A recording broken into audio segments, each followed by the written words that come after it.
السلام علیکم ورحمۃ اللہ تعالی وبرکاتہ۔ ناظرین، امید ہے آپ حضرات خیر و عافیت سے ہوں گے۔ آج ہم مفتی سلمان اظہری صاحب کی آواز میں بیان سماعت کریں گے۔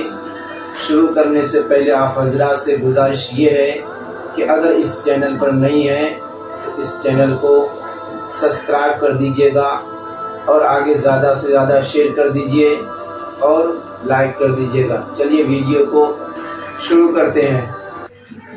آج اے نوجوانوں، اگر دنیا تمہاری تاریخ مٹانے کی کوشش کر رہی ہے تو اس وقت تمہاری ذمہ داری ہے۔ میں رشیا کی ایک چھوٹی سی کنٹری جہاں قرآن پر پابندی لگا کر تقریباً 70 سال گزر چکے تھے، 60 یا 70 سال سوویت یونین کی لڑائیوں میں، اس سے پہلے جو وہاں کے حالات تھے، مارکسزم، لینن کا جو انقلاب آیا تھا، ریولوشن، کچھ ممالک ایسے سخت اسٹرگل کر چکے ہیں، مسلمانوں کی اذانیں بھی بنتی، قرآن پر پابندی ایسی لگی تھی۔ ایک ہمارے اس تاریخ کو بیان کرنے والے ایک عالم دین ہے، انہوں نے کہا کہ اس ملک میں جانا ہوا تھا، مسجد نام کی کوئی چیز ہی نہیں تھی۔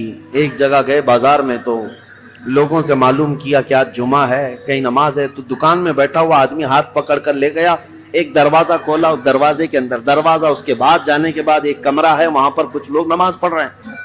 کہا یہاں سخت پابندی ہے، کھلے عام نماز نہیں پڑھ سکتے۔ نماز پڑھنے کے بعد علاقے کے لوگوں سے، اس عالم دین ہندوستانی تھے، مل کر کے انہوں نے کہا مسلمانوں پر اتنی سخت پابندیاں ہیں لیکن ہیں مسلمان اب تک، نماز تو پڑھ رہے ہیں تم لوگ چھپ کر ہی صحیح۔ انہوں نے کہا نماز ہی نہیں۔ ایک بچے کو انہوں نے سامنے کیا، ایک بچہ تھا تقریباً وہ 12 یا 13 سال کا، کہا یہ قرآن پڑھ سکتا ہے؟ تو وہ ہنسنے لگے، کہا قرآن پڑھ نہیں سکتا بلکہ یہ پورا حافظ قرآن ہے۔ یہ عالم دین کہتے ہیں میں اس کو جگہ جگہ سے قرآن پوچھتا رہا اور وہ قرآن زبانی سناتا رہا۔ ایسی جگہ پر جہاں اذان پر پابندی ہو، جہاں قرآن رکھ نہیں سکتے، ایک بچہ حافظ قرآن ہے۔ انہوں نے پوچھا کہ بیٹا یہ حفظ قرآن ایک باضابطہ مدرسہ لگتا ہے ہمارے ہاں، باضابطہ انوائرمنٹ چاہیے، پھر جا کر کوئی حافظ قرآن بنتا ہے، تم ایسی جگہ پر کیسے بنے؟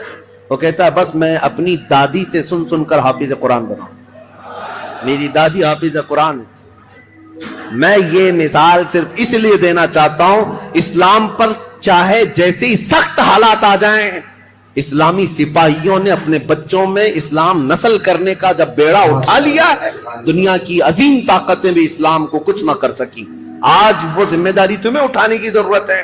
تم یہ مت دیکھو کہ کہاں کیا بدلا جا رہا ہے سوشل میڈیا پر اور یا اسکولوں کے نصاب میں، سیلیبس میں اور فلموں میں، جو ہمیں فلما کر کے دکھایا جا رہا ہے۔